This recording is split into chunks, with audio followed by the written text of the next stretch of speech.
finished the passenger side, just like the the ball joints before too. So now I'm going to do the driver's side. Up here though, putting in this one brake line, I nicked it slightly, so I'm going to replace that one. You definitely don't want something nicked to form a leak. Unfortunately, it's so short, it's very hard to bend. So I may use that new copper nickel type just to make that up. I think you can buy this pre-made for just a couple bucks too, so I'll look into that. But yeah. Anyway, so let's get this thing together here. The front brakes, there's no self-adjuster on this year model. Although in the rear, you can put them in because the 11-inch brakes on the rear, they're 2-inch. These are 2.5 wide, but the rear ones are the same as the later Chevy pickup, so the parts are interchangeable on those. So I already put the slave cylinder on here, and I'll put the hose on. I did loosen this eccentric so we can adjust it easily. And there was a paper gasket, which I couldn't find, but I just put some Right Stuff, Pontiacs Right Stuff on here to keep the water out. Because this area, there's a seal, but you still want to keep as much moisture away from this area as you can. So that will definitely help. You can always reapply that into here as well. So I got some new hardware to put on the back. Somewhere here. Hang on, I put these gloves on. Usually I don't need them.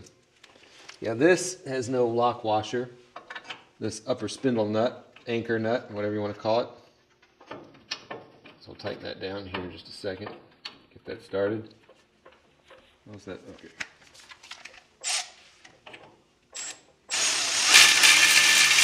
Yeah, we did get on there. I'll just keep it loose until I torque down these the steering rod studs.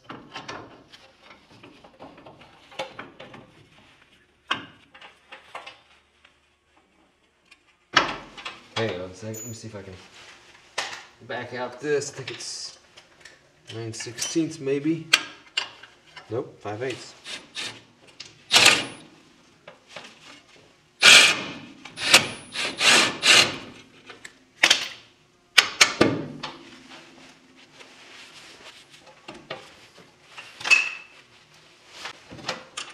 And I'm kind of delighted how clean the stuff is on this one, though. Everybody's dealt with a lot worse. I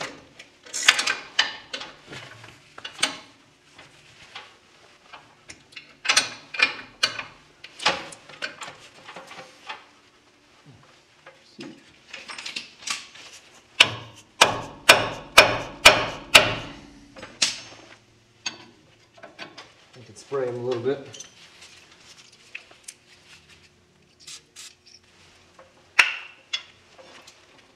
There we go, perfect. It's supposed to be lubricated anyway. So the secret here is just to get enough grease on these pads so they never get on your shoes.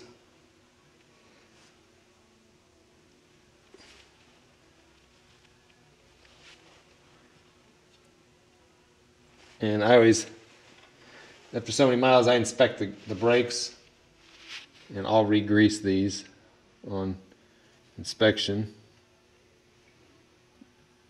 because that'll be burned up by that time.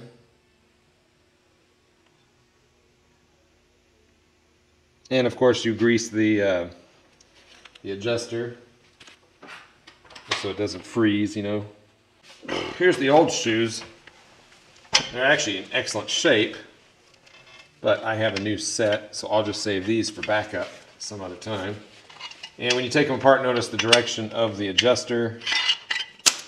So it goes towards the wheel on the driver's side, goes towards the rear of the car, like this.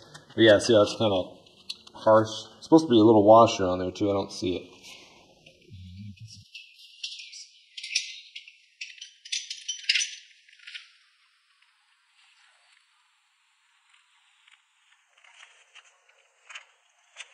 And when they're new, if I'm at my house, I'll put them on the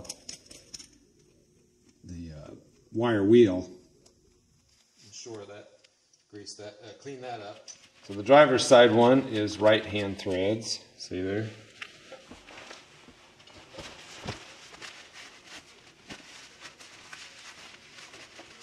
Yeah, we got a good seal here with that silicone.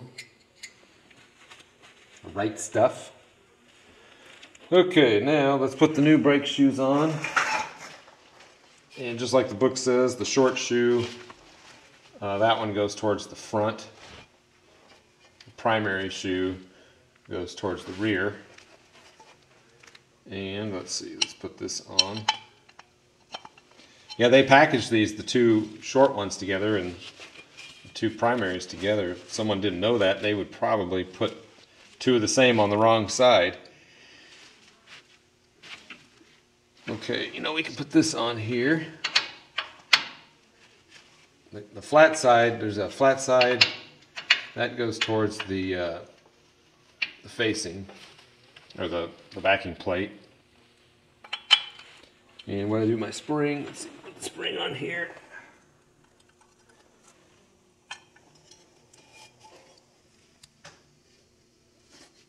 Just touching the edges here. You don't want to get any grime on the shoes themselves. Whoops, I got it upside down. How professional I am. Okay, where did I do with that? It just rolled off, out of sight. Oh, there it is. There we go. Let's stick this here real quick.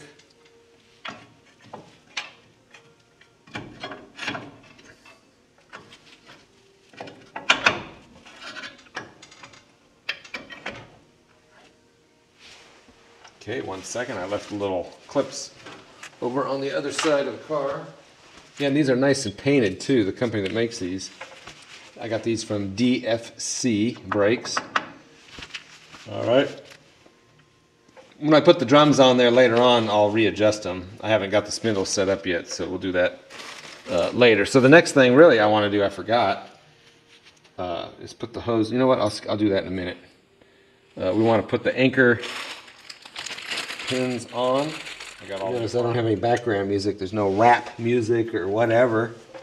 Or I love music myself and pretty picky about it, and I just don't like to put generic stuff on. I got a Hammond organ at home. I ought to just make my own tracks. But I know a guy who plays super guitar. He's already got a lot of material. I was going to ask him what he would charge. I'd like to help him out anyway. A good musician, you know, and see what he would charge for the material. What I'd really like to put for background music is a Czech band from the 70s called Blue Effect. You know, the guy that ran the band passed on in 2018, and I'm wondering if who has the rights of the music. Maybe there's a way to pay them and get the pay the royalties direct, so YouTube won't complain about that. That'd be kind of nice. Get this locked in place. So now we can put the hold down springs in here, fresh from the parts washer.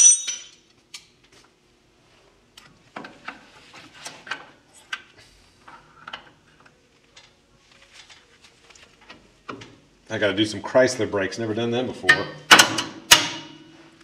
You know, where they got the two cylinders inside. You know,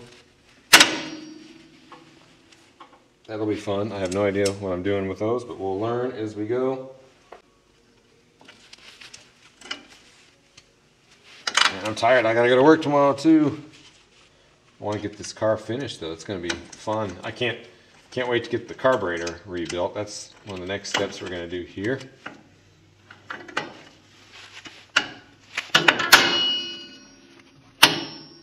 That went pretty smooth. Usually it's a struggle.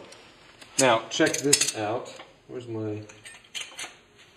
This eccentric here, I left it loose.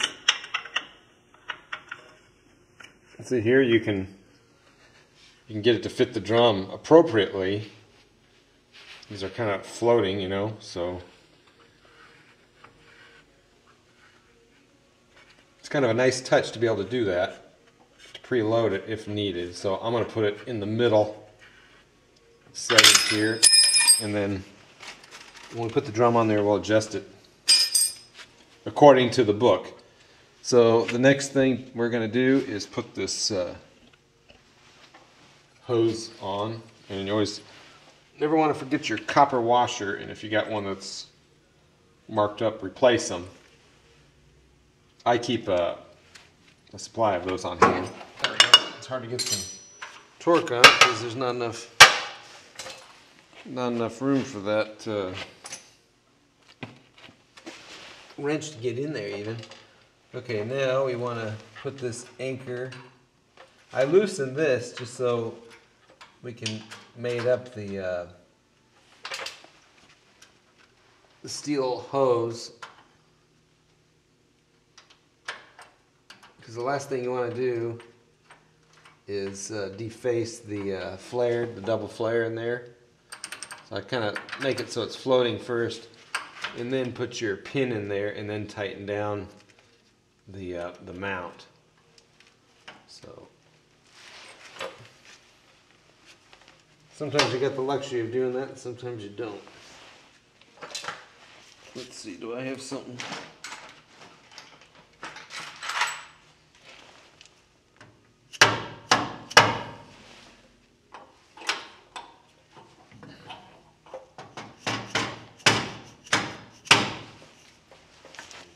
First of all, we need to torque this down.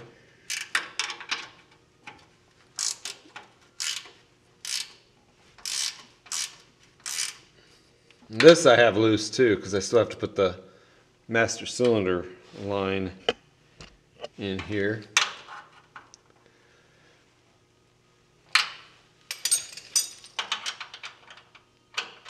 Okay, where's my 5/16? Somewhere here.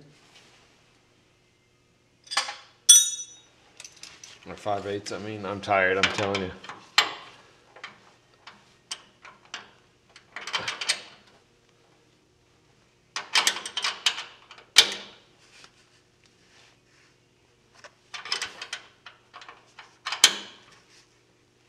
There, that's good. This one, you can't get on to here. So, I already tightened it down earlier, but I don't think I snugged it down that much. We'll just grab this and torque that down. There, that's good enough. That's the hose I'm going to replace. I'm just going to test it, make sure it's not leaking, but yeah, I plan on replacing that. So this is all for demonstration purposes only. All right. So we got, do we have everything done here except for putting the hub and the drum back on and then bleeding the brakes. I got the bleeder ready back here. This is all honed out and ready. Ball joints, upper and lower control arms greased as needed. Steering stuff, of course, this car is going to need an alignment. So, and then we'll adjust the self-adjuster. And you can see in here, I think I've pointed it out before. Let's take this thing off. There is one of the spark plugs. And yeah, they mount the ground wire right there on the exhaust port. There's your power steering.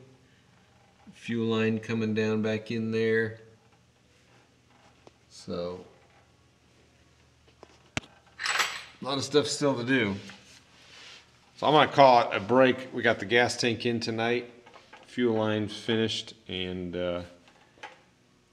this brake assembly back together. And now I got to do the bearings.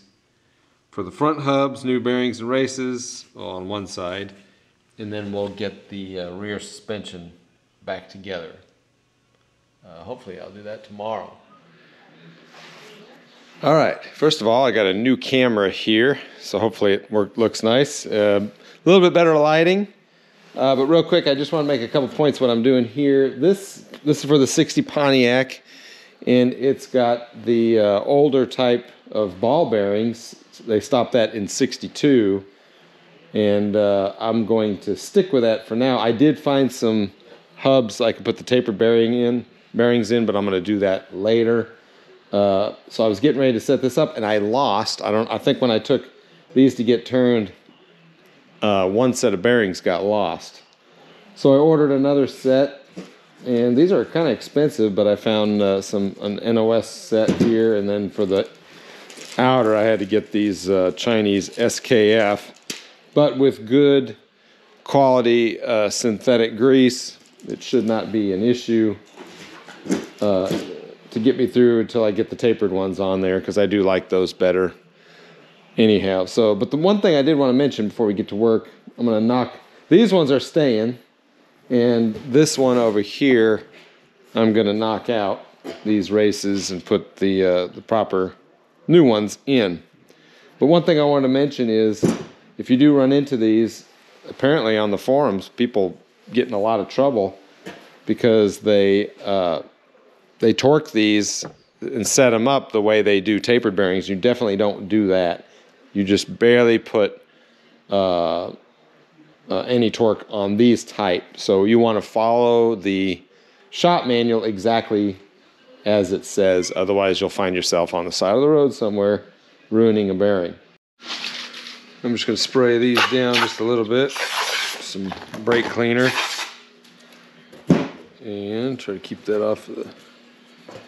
Let's see. The new one is clean, so just this new old stock. Yeah, that brake cleaner took that stuff right off of there. They always say never spin dry. So that must have come from the old ball bearing era. So it is working. Look at that. And it's sealing. It's actually forcing it into that, what do you call it? The voids around the bearings. So very pleased about how that's working.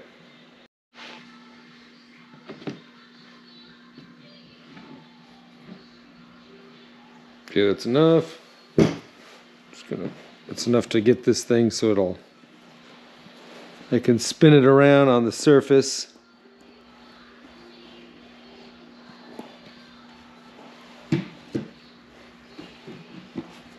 Hang on. Just some Valvoline 530 there.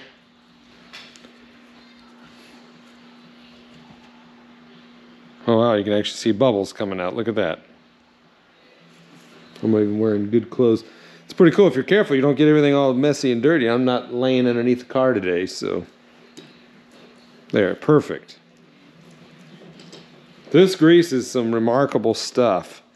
It cuts the temperature down drastically. It's calcium based, so it cuts the temperature down. Extreme reduction of wear, and it stays put. It doesn't shock out, and it has better water resistance. Again, any further, you know what? I could just hit it and find out.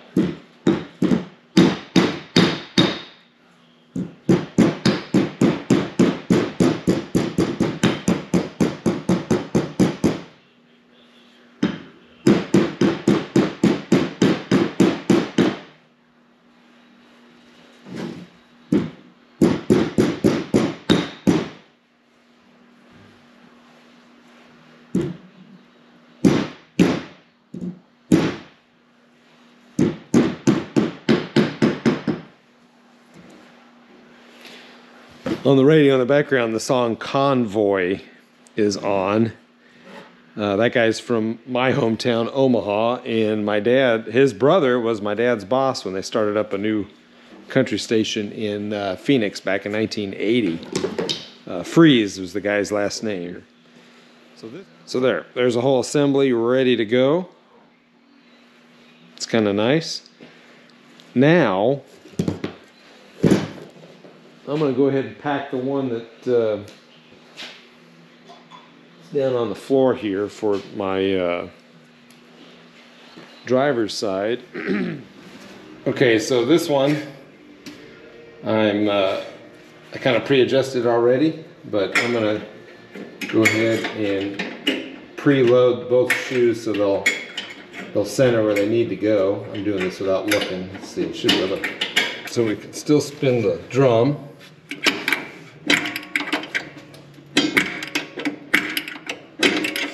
There it goes, see? It's starting to catch. Before it's a good measure. Nope, Still able to spin.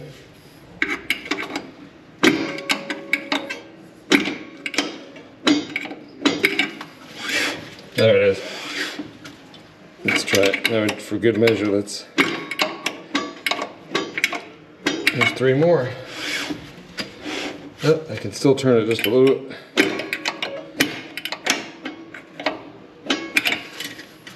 Okay, it's locked up. And let's get it back to a state where it can move. 15, 16. A little bit more. And I checked that cam, that adjusting cam is to the rear, like it's supposed to be, centered to the rear.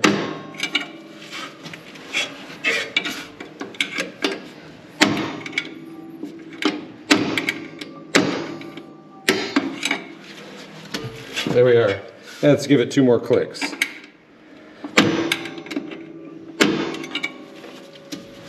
Perfect. All right. Okay, so the next thing to do is to torque these down, and let's do the procedure without a torque wrench. Okay, as far as the procedure that I recall, first make sure this nut is clean.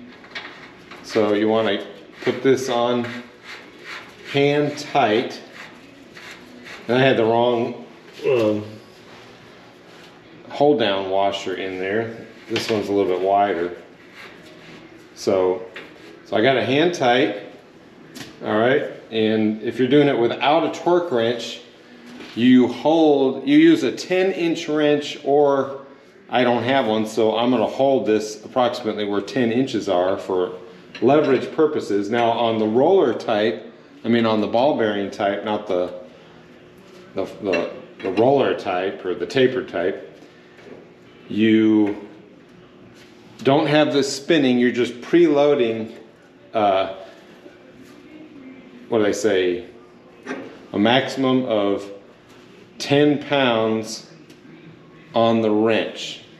So you're just at a 10 inches away, it's no more than what, 10 pounds, there it is right there, that's about 10 pounds. All right, and then you back off to hand tight,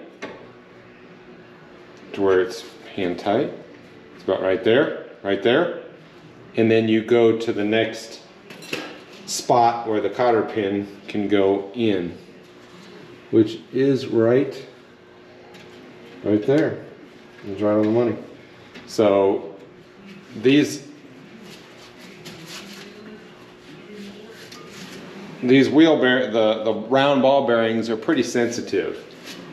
Now if you're using a torque wrench, which I'll do later, I don't have it with me today, a torque wrench, you simply, I think it's 110 inch-pounds or 21 foot-pounds to tighten it in. Then the same thing, you bring it back hand tight. Forget the 21 foot-pounds. It's 110 inch-pounds, I believe. And then you bring it, you bring it back to hand looseness, and then it's 21 inch-pounds tight, and you're finished. So I'm going to go check that, and if that's wrong, I'm going to check that in the book. If it's wrong, of course, I'll edit it. Okay, I did misspeak as far as the information about torquing it down. I did, the hand procedure is correct, but as far as using a torque wrench, it's 325 inch-pounds to get it set up. Then you spin it, and then you back off to hand tight again. So you got it set up, and then you do it only 25 inch-pounds. So I said 21, so the second part I had right. But anyway, yeah, you want to do it the right way.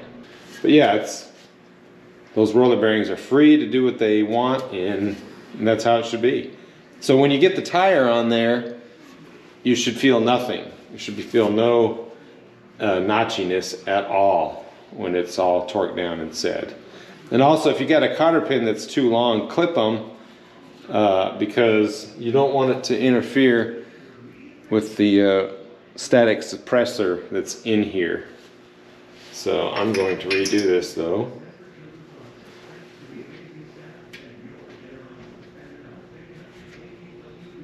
You know what? I should tighten that by hand just a little bit more.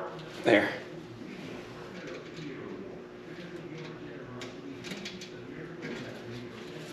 So that'll go in just like so. And you can just slightly bend that back. Oops, let me try to squeeze this up just a little bit more.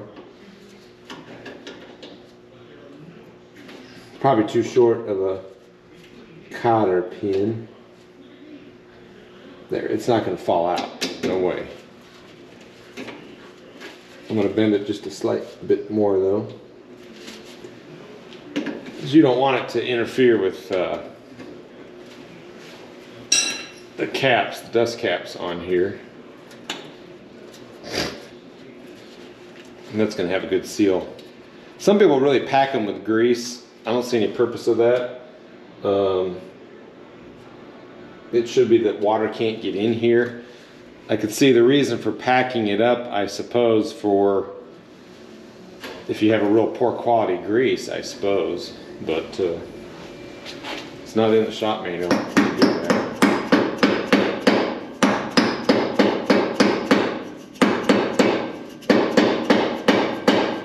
There we go. Now, you can hear those brake shoes. So when I was hitting it here, I don't have bolts on here yet. So hitting it must have shifted the brake back to its proper position. Actually, yeah, it's fine. I'm not going to unadjust that. That's about where I want it anyway. And we got our brake lines all in. I got them shored up on there. So the next thing to do is, I think, get on those spark plugs. And if you enjoyed these types of videos, I'd appreciate if you'd subscribe to us. At least hit the like button, and that will get us up higher in the algorithm. Of course, we've got a lot of plans here, so I think you'll enjoy it. Thanks and take care.